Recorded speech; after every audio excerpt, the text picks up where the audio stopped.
What a mess.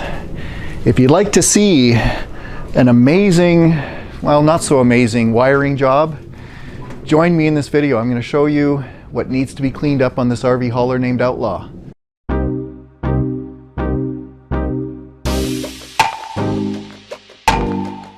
Hey, well, this is a little bit of a video just to show what should not be done. What we're doing here is we've got an RV hauler that was built previously by someone else. I'm not going to mention who. So there was a bed here. This was built by a professional company.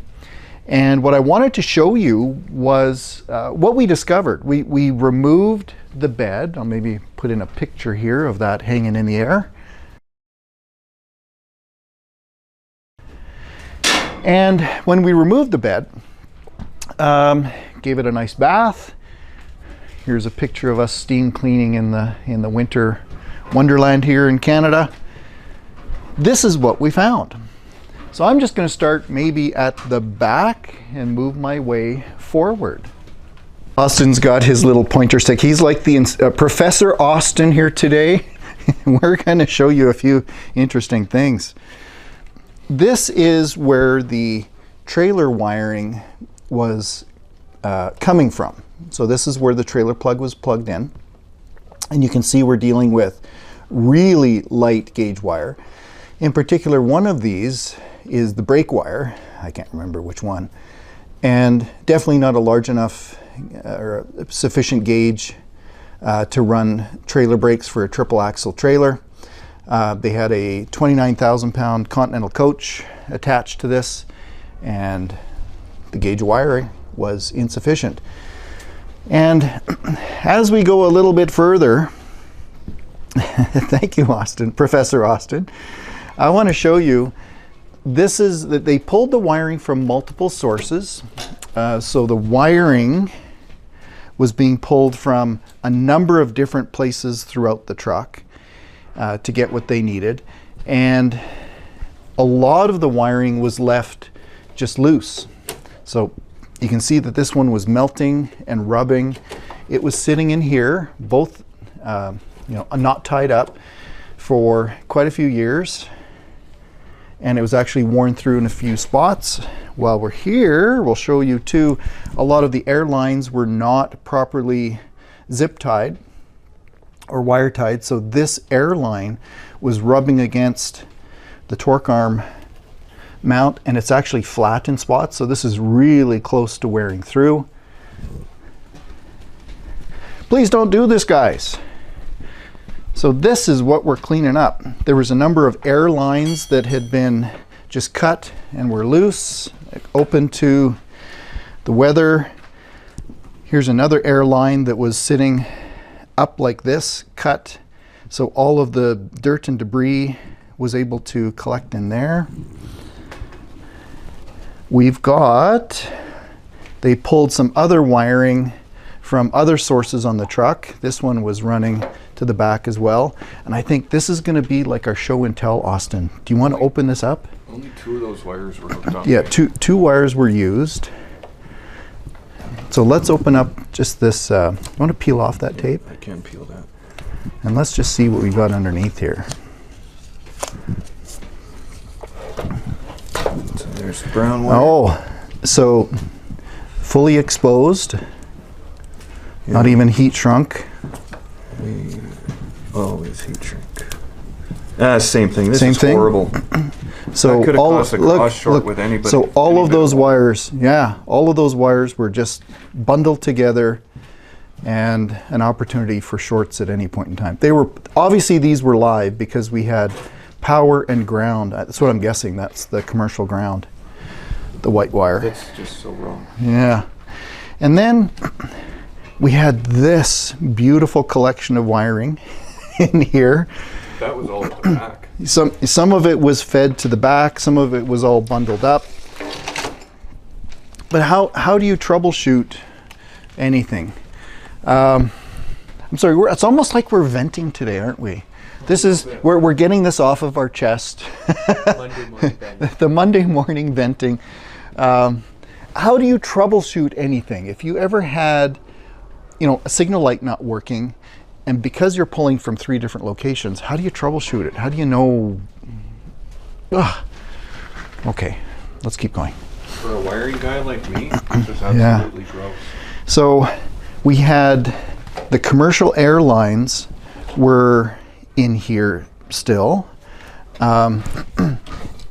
And there was all kinds of wires. We haven't traced these back yet, but there was loose wires that had, we think they're hot. One of them I toned out this weekend. But all these wires were just cut and sitting inside the frame. Mechanically, this one was a bit of a spooky one.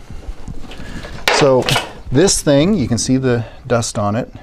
This is the commercial trailer plug, and it was disconnected. Normally this thing is permanently mounted to the truck in this location, or sometimes there's a little stand that stands here. It'll be mounted off this cross member. But this guy, you can still see the commercial zip ties are on it, wire ties. This was just hanging down in there next to the drive shaft. So you can see how this guy was rubbing and creating a mark on that drive shaft over the years. So that thing was just sitting there dangling. Well, we're going to clean this up. We're going to do it right. So thanks for letting us vent. What I hope is that when people do build or hire companies to build their RV haulers for them, that we got to keep some priorities in mind. Number one, we have to be safe. So mechanical issues like, you know, that piece of equipment rubbing against the drive shaft, not cool. So safety's number one. We want longevity. Whatever you're doing here, take some time, tie up your wires, make sure that those things are going to last. Third priority is we want reliability. We want to do things so that, you know, those wires aren't exposed to the weather, they're not going to be shorting out. Fourth priority, we want things to perform well. So, you know, low gauge wire or you know, skinny wire. Guys, buy the heavy gauge stuff. We want to build these rigs so that they last for many, many years and go through many, many clients as well. You want to be able to resell this with some comfort. And I think the fifth priority is we want, we want it to look good. Now, a lot of this is hidden, right? The bed looked beautiful, right? Nice steel bed built by someone else. There were some storage boxes in here. The hitch was installed up on top of the bed. But it looked great, but we want to make sure we do things even underneath the sheets so that you can trace it, it's done properly, other people can investigate it and find where there might be a problem in the future. Oh, here's Professor Austin. We're also going to be installing, oh yeah, watch those gas struts. I got the new gas struts. This is a head banger here. I got it. Do you know what these are designed for? They're designed to peel the head off of the skin off of bald guys. So we'll be putting in the proper wiring system. So the CAN board will be the centralized location for all of the wiring coming in and all of the wiring going out. We got all of our diagnostic lights on there as well. Thank you for joining us in this What a Mess video. And for listening to our venting. We're going to make it right though. So if you have an RV hauler, what's going to be let's talk about what we're doing to this Outlaw. So what we're doing with Outlaw is this was a somewhat shorter bed, and the customers, we went down to Texas. I flew to DFW to take a look at this guy and make sure that we could work with it. We actually brought it all the way back to the shop ourselves. And what we're doing is we're going to be putting on a much longer bed. We're installing one of our CAN bed solutions, the Never Rust systems. You can see some of the layout that we've been doing on the bed here. We had a few options, actually 3. And we discussed those with the customers via Zoom here yesterday. Today's Monday. Talked to them over the weekend, and we talked about, you know, how we're laying it out, where we're positioning the vehicle. Talked about the option of a drum box. And of course, because it's got a rear window, we talked about a shorter height drum box. So we got a lot of this planning done. We're going to be extending this frame out and, you know, doing a bumper pull back here and getting a vehicle loaded up on the bed. Maybe I'll make some videos about that. So on that topic, if you're interested in perhaps following some of our builds and seeing some of the future work that we're doing here at RVHaulers, subscribe to my channel. We're a little company. We're tiny. We're niche. But we do enjoy making these occasional videos, and we also appreciate the update from you folks. It's you guys and gals watching these videos that give us a lot of new ideas and challenge us and ask questions. So please pose your questions down below. I love those. I try to answer every single video question myself.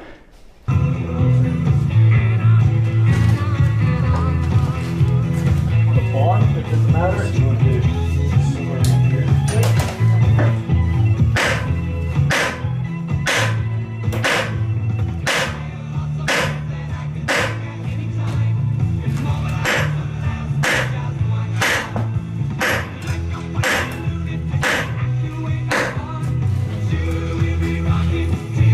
I should have moved because there's less pressure.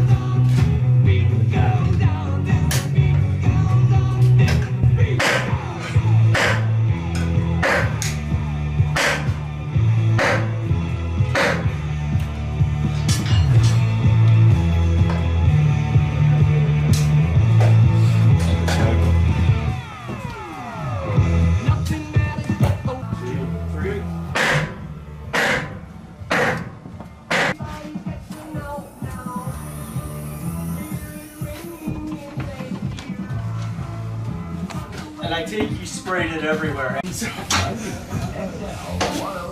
right, things are getting plugged off, capped off. We got to deal with that yet. What's that? By getting things cleaned up. Oh yeah. Oh yeah. Oh yeah.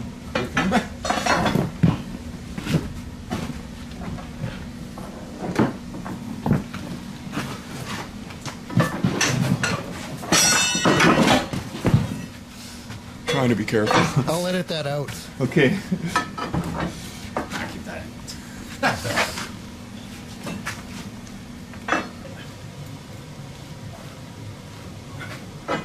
Okay. Just gonna try a few smacks.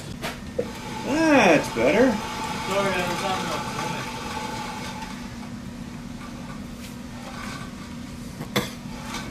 Okay, so right about there. Okay, hit that brake again.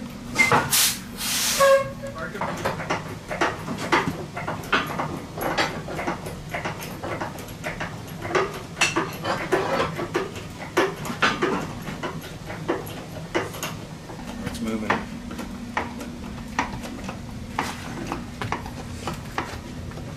Holy.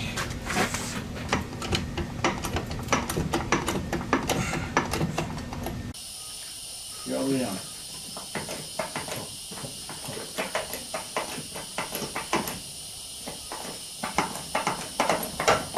Ah.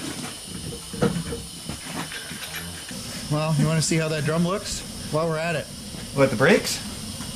Here, let me get this out of the way so it doesn't fall on my head or something stupid like that. Oh, wow, those are nice. How do those look?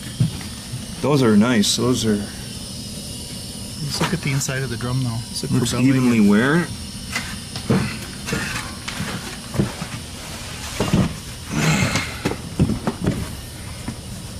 Oh, that's awesome. No ridge? No, very little. Oh, almost no ridge. Sweet. That feels pretty good, actually. Looks really good. To it. You got the bottom in. her up. Line her up. Hey, buddy. That's what it was jamming on. All kinds of corrosion in there. All of those were jammed. Mr. Tyler?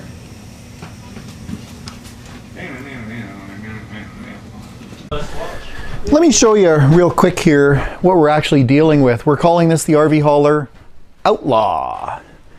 And it is a Volvo 630. So this is the lower height sleeper, and you'll see it's quite unique. It's actually got rear windows, side windows. This was actually originally designed to be a horse hauler. We've got a lot of work to do in here to bring it up to our standards. You can see though it's got the table and benches in the back and TV mount that is really rattly. I got to get that fixed. We've got a refrigerator down there, some cabinetry. Someone had done a little bit of custom work there on the window. We've got a lot of work to snazz things up in here. But this is what we do. We'll be able to take this candidate and turn it into one of our RVHauler showpieces. What's also neat about this guy is he's got a D11 engine in it. It's got a 2.52 rear end ratio, kind of unique there as well. But as you can see, we've got things like headlights that we're going to be tweaking. We've done some upgrades to already steer tires and drive tires.